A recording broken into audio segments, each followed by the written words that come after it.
With interest rates rising so much recently, does it even make sense to buy a stock anymore when you could buy bonds like the 10-year Treasury yielding almost 5%?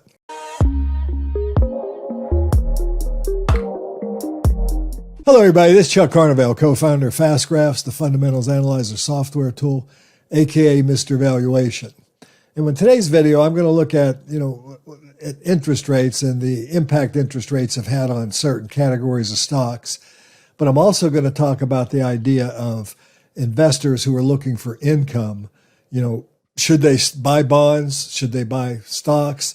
Should they buy a combination of, the two? In other words, what are good strategies for an income investor today in this, much higher interest rate environment than we've had, for the last several years, actually almost decades. So let's take a look at one sector that is kind of bond-like. They're not a substitute for bonds. I want to be very clear about what I'm saying here. But if you look at the utility sector, as far as common stocks goes, they're very bond-like. And let me give you some examples. Bonds don't grow. They're fixed income. So if you have a 5% bond, you put $10,000 in it, you get $500 a year for 10 years, period. At the end of the time, you get back $10,000 nominally, not inflation adjusted, and that's the end of the story. With stocks, you get, put $10,000 in a stock that's yielding 5% today, and it's a stock that has some growth, and utilities tend to be relatively low growth. Then you get some growth in the income, hopefully, and you also get some potential growth, in the stock. So there's a trade-off there. And something about investing, there's always a trade-off. But let's go into Fast Graphs and some other spreadsheets here that I've created and talk about the difference between investing in bonds versus investing in stocks, and then how you can implement strategies that might make sense for your own personal portfolio. Okay, for starters here, I've created a portfolio of what I would consider to be 10 of, I'm going to call them my favorite utility stocks. Okay, I've got 11 in this list because I've got one that's kind of a ringer that I'm going to get into later. But I've created this portfolio view here. And what I've done is I've just simply listed these 10 stocks, 11 actually. And, they're all utilities. And I've got electric utilities, gas utilities, and one independent power producer and trader. And I've got dividend yields ranging from a low of 2.68% all the way up to a high of 10.37. But this is my ringer. There's a reason why Hawaiian Electric is showing a 10.37% dividend yield. I'll give you kind of a spoiler. It isn't paying any dividend right now, so that doesn't even exist at 10.37%. But I do want to use that for some lessons on valuations and investing. But these other 10 utilities have characteristics that I'm personally intrigued by and looking at. So I'm going to do, as I always do, I'm going to start in alphabetical order. And I'm going to go ahead and go into American Electric Power, and I'm going to look at adjusted operating earnings. Now, what I want you to note here is when I'm doing these charts and I'm talking about these videos, I want you kind of to note what I see, okay? I want you to be able to see what I see.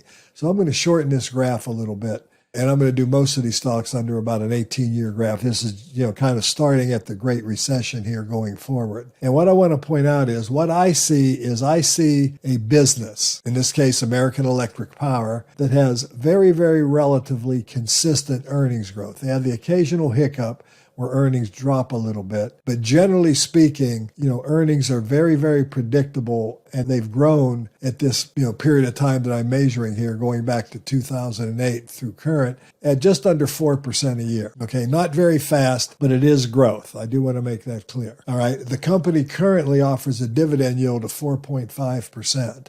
All right, and that's close to the 5% I could get, let's say, in the 10-year Treasury. So I'm going to really talk about, should I buy a stock like American Electric Power, or should I put it in simply into Treasury bonds? Now, if you're an income investor and you're looking for income, the higher the yield, the better. The first step in that strategy, though, that you should utilize is determine how much income you actually need. And let's say you're fortunate enough to have a portfolio big enough that a 4% or 5% yield, whether it's from dividends or interest, would be able to generate enough income off your portfolio to live on. So the most conservative strategy could be, let's just buy all bonds. Okay, I can get a 5% treasury bond now. I only need 4% to live on. So, I'm golden. Well, we're going to discuss whether that's a true statement or not here in a moment. But with the stock, I've got a 4.5% yield. Now, I've got a lower yield on the stock. So why shouldn't I automatically want to buy the 10-year treasury bond when I've got the lower yield on the stock? Well, we're going to talk about that also from the aspect of what I call growth yield and what one of some of the real important differences about investing in one versus the other. And I'm not saying you should invest in one versus the other. You might want to invest in a little bit of both. It really depends on your own needs, goals, objectives, and risk tolerances. But what I want to accomplish with today's video is I want you to have some, good understanding of what all of those decisions actually will mean for you. Okay, but I want to start out by looking at the fast graph on my first stock here, American Electric Power. It's an A- rated utility, has moderate debt at 54% to capital.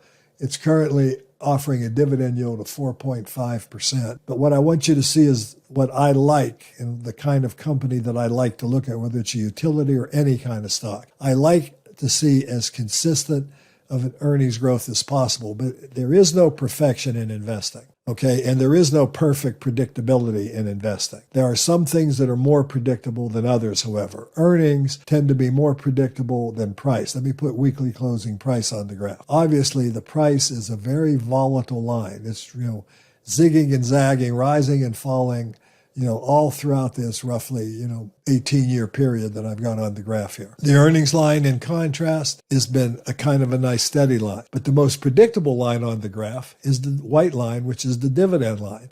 And you can see the dividend has basically, for this company, has basically increased every year, and the payout ratio, which is the area below this white line, has stayed about the same. So what I see here, to summarize it, I see a moderate growth opportunity, only got 4% growth.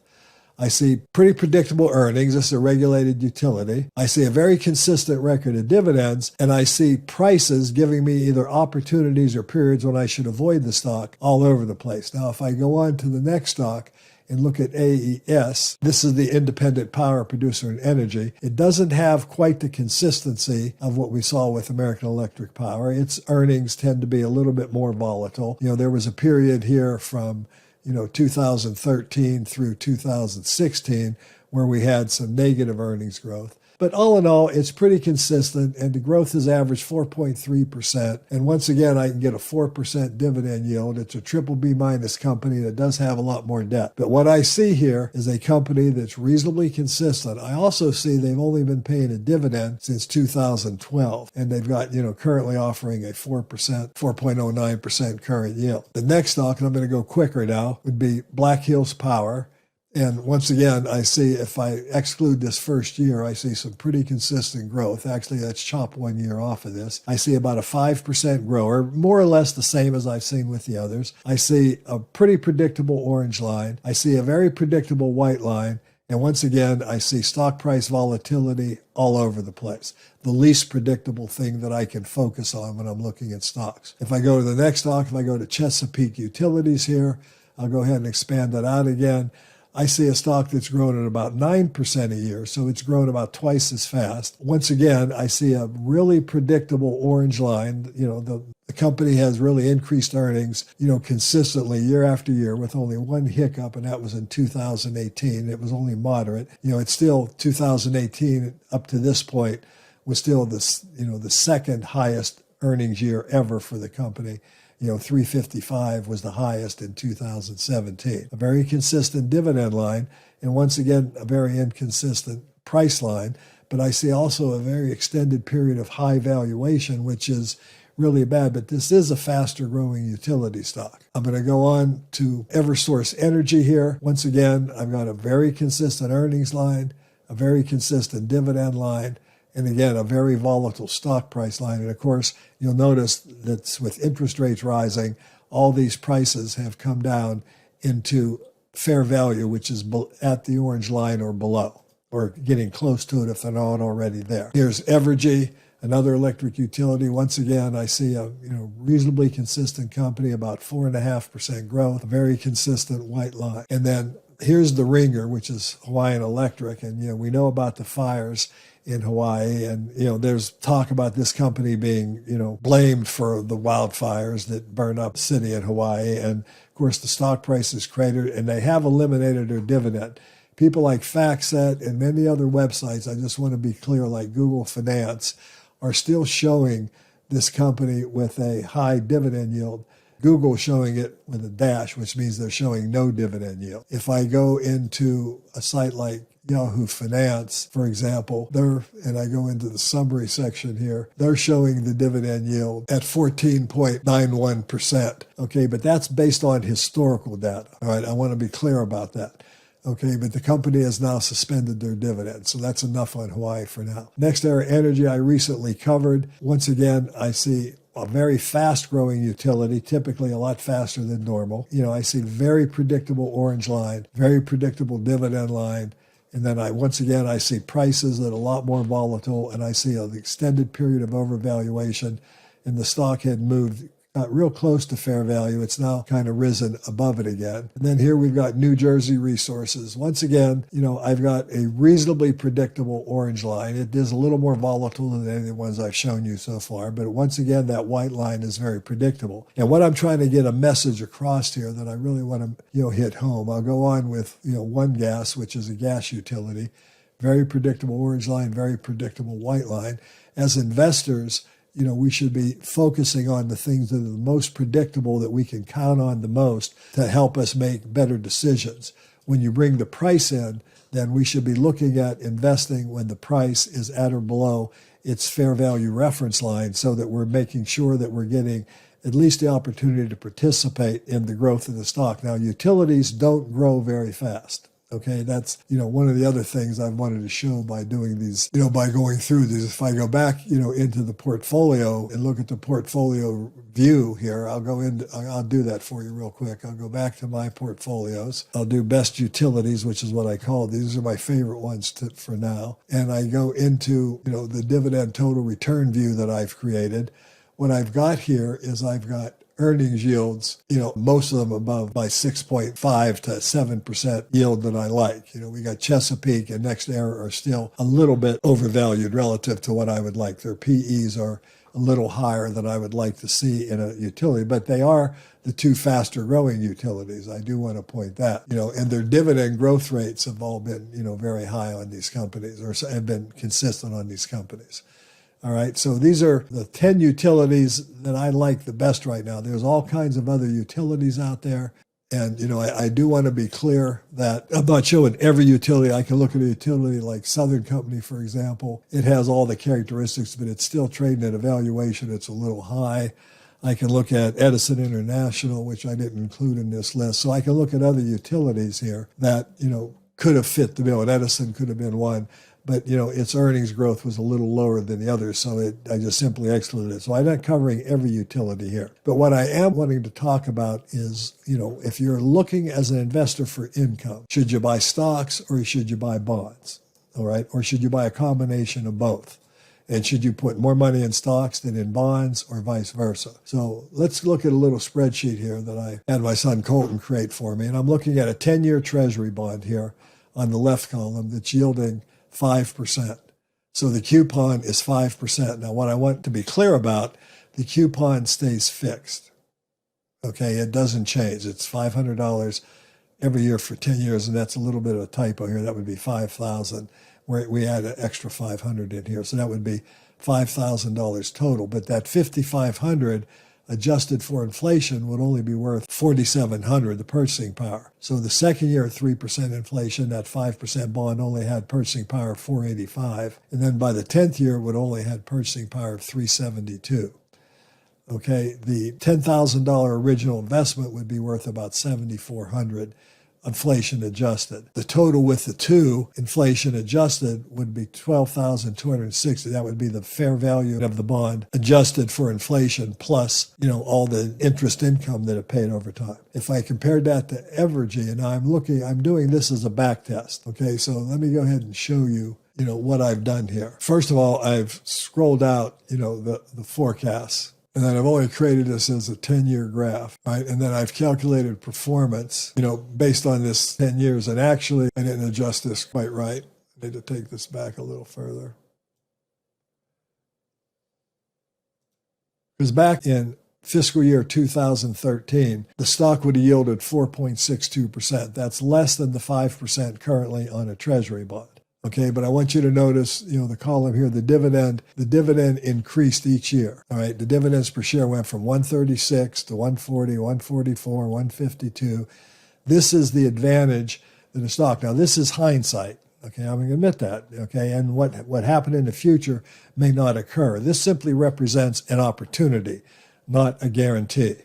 Because going back to the spreadsheet, the one thing about the nominal numbers here versus the historical results that, EVRG created, this is virtually guaranteed in nominal terms. This is subjective. They may or may not grow in the next 10 years like they did the last. Now, it is a regulated utility.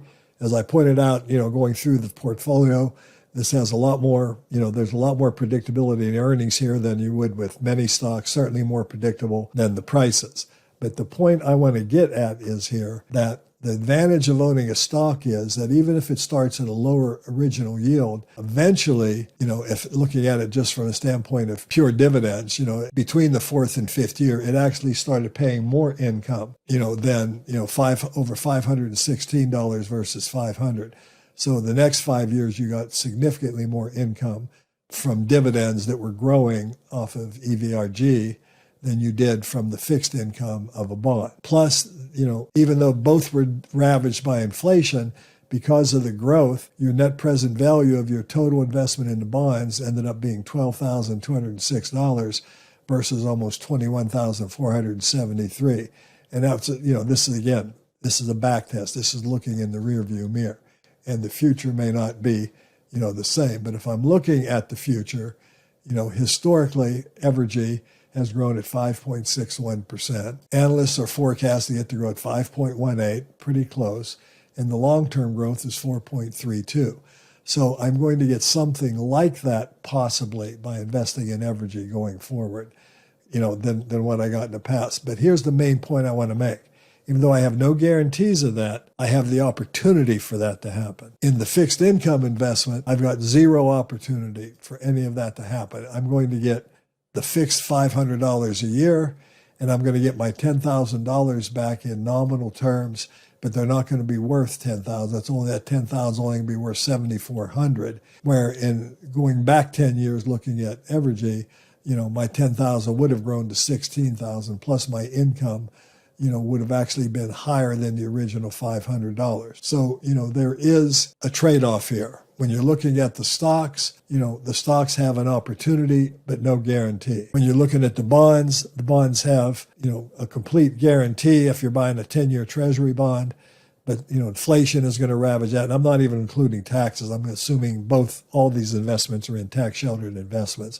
But taxes would also have an impact. But, the question is, you can blend those. So you can have a portfolio, that could be 50% stocks, 50% bonds. You could have a portfolio that's 70% bonds and 30% stocks.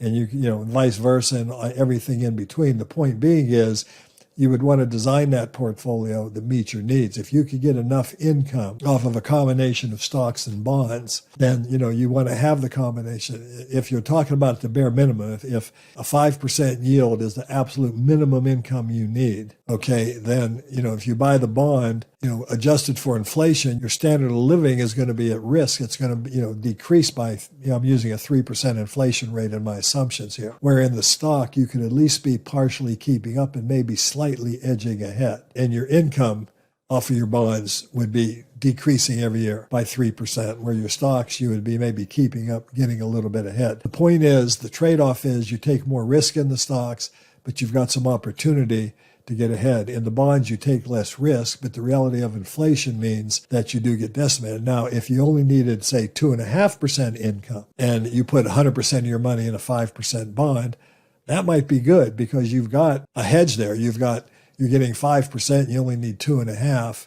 And so, even adjusted for inflation, you could be maintaining your standard of living at least over the next decade and beyond. So the real point here, and I want to make a final point about all this stuff here. Number one, utilities have come down in value. Utilities in the real low interest rate environment did generally sell at high valuation. Okay, that's the market. That's not changing the performance of the businesses themselves. I want to make that clear. And, the businesses were doing quite well. The stocks were doing better than the businesses indicated they should. Okay, and these were very bad times to be buying utility stocks because, if you bought those stocks at these high valuations and now they've moved back into fair value as they should, you end up having dead money for a very long period of time. Where in contrast, like just using Black Hills here, if you bought the stock when it was fairly valued to now fairly valued, you ended up getting a 7% return. You got all of the growth plus the dividend, and your PE ratio was basically about the same here, 12.9. You had a slight expansion, but not much. My point is valuation matters, and it matters a lot. And if you're ever going to look at utility stocks, there are utility stocks that are becoming attractive. I wouldn't want to buy Chesapeake yet, but it'd probably be okay. It would probably be equivalent to buying some of these slower growth stocks, these slower growth utilities that are, currently fairly valued. But the point is, interest rates have brought these valuations down. Now, Hawaiian Electric is an interesting situation, so I do want to just kind of briefly address it. This is something that you always have to be considering when you're investing in any kind of risk investment. This is a very powerful utility stock as far as Hawaii. I think they supply like 95% of the power to all the Hawaiian Islands. There's arguments that they didn't, handle the brush underneath well enough, and so somehow Hawaiian Electric's being blamed for it. And of course, the stock crashed. We saw the stock fall from a more normal valuation all the way down here, and it dropped 75% in value. And then the company, of course, in that process, Hawaiian Electric, and this is reported to by Motley Fools, August 21st, the company completely suspended their dividend. Okay, so Motley Fool's pointing out that there will be websites, like I showed earlier, that are still reporting the historical dividend yield. But so, they say for investors think they found a high yield. Well, that's not the case. Yes, the yield based on historical dividend data is 14%, but it's on its way to zero because the dividend has already been eliminated. Now, whether they reinstate it or not, like analysts are projecting going forward, is another story. They may or they may not. That's the risk.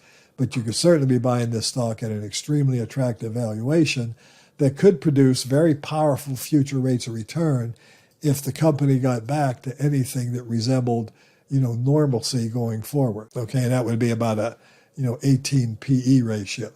If I'm using the 17-year graph here, that'd be more like, a 13 or 14 PE fair value. And so if the stock just went, back to that, you would have this opportunity for, 50% plus short to intermediate term rates of return. But that's a very big speculation. But this isn't what I'm talking about. I'm talking about the typical utility, okay, like we've looked at here with, some of these others that just, have pretty steady earnings growth and pretty consistent dividend growth. And they, grow that dividend at a rate of, 6 or 7% or 4 or 5%, whatever the case may be. And I also want to point out that, I'm looking at the future. I'm learning from the past. Here we have 5.86% on New Jersey.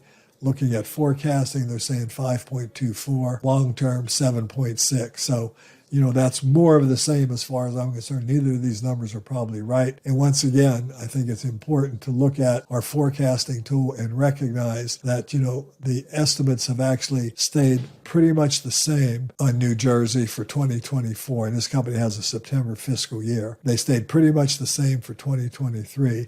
They're actually increasing them a little for 2025 and actually increasing them a little for 2026. But, you're looking at somewhere more or less around, I'm going to say 4 to 6%, 4.5 to maybe 6%, something like that. But that would give you the opportunity to generate, 7 or 8% rates of return with a dividend that's expected to grow, at about the same 5.24% rate. That's an assumption. The point is, I do think you'll get dividend growth going forward from most of these utilities. And I think, the ones that are pretty stable that we've looked at here in this list, are going to still be able to give you some future dividend growth, kind of in line with what their historical growth has been. So the bottom line is that when you invest in common stocks, you're investing in opportunities to get some growth and some, capital appreciation in addition to some income growth and, what I call growth yield, where your income could grow. And now it may, only barely keep up with inflation. If you bought faster growing dividend paying stock, okay, with lower yields, keep in mind, there's all different kinds of stocks out there. If you bought companies like Lowe's with a 15% growth and looked at how fast they've grown their dividend, they've grown it at 19 and 20%. Their last dividend growth was over 31%. So, but obviously the trade-off here is you start out with a 2.26% yield. Now, if you're that investor I referred to earlier that only needs 2.5%, this would be a great one to start with because, if you have the opportunity to get 7 or 8% growth going forward and maybe 17% long-term growth, 7% over the next couple of years, 8% over the next couple of years, you might end up averaging something close to that, 14 or 15 historical growth. And your income could really increase dramatically as it has in the past, where you're all of a sudden getting yields, of 11, 15, 20% if the company continued to grow. So, you want to build the portfolio according to the characteristics of the kind of companies. I use utility stocks as my example in this video today because utility stocks are kind of bond-like. They're not an alternative for bonds. They have more risk than bonds. I don't want to get into all that kind of stuff. But they're more bond-like. They're kind of relatively slow growing. They're kind of consistent. They're more predictable than a lot of stocks are. So, a lot of people look at them as bond alternatives or bond substitutes, or, stocks that you can incorporate that have bond-like characteristics. Not identical, but, they have some features that are similar. Anyway, this has been Chuck Carnevale, a.k.a. Mr. Valuation. Hoping you enjoyed this video. Interest rates have created the opportunity in interest rate sensitive stocks like utilities and even REITs. My next video, I'm going to cover some additional REITs. I did cover Realty Income recently. I'm going to look at some more. Because what's happening, in my opinion, and I think we'll talk about that more in the future, is that rising interest rates have caused falling stock prices in these interest rate sensitive companies, creating opportunities to buy them at attractive valuations and therefore fully participate in the future growth that these equities may offer you.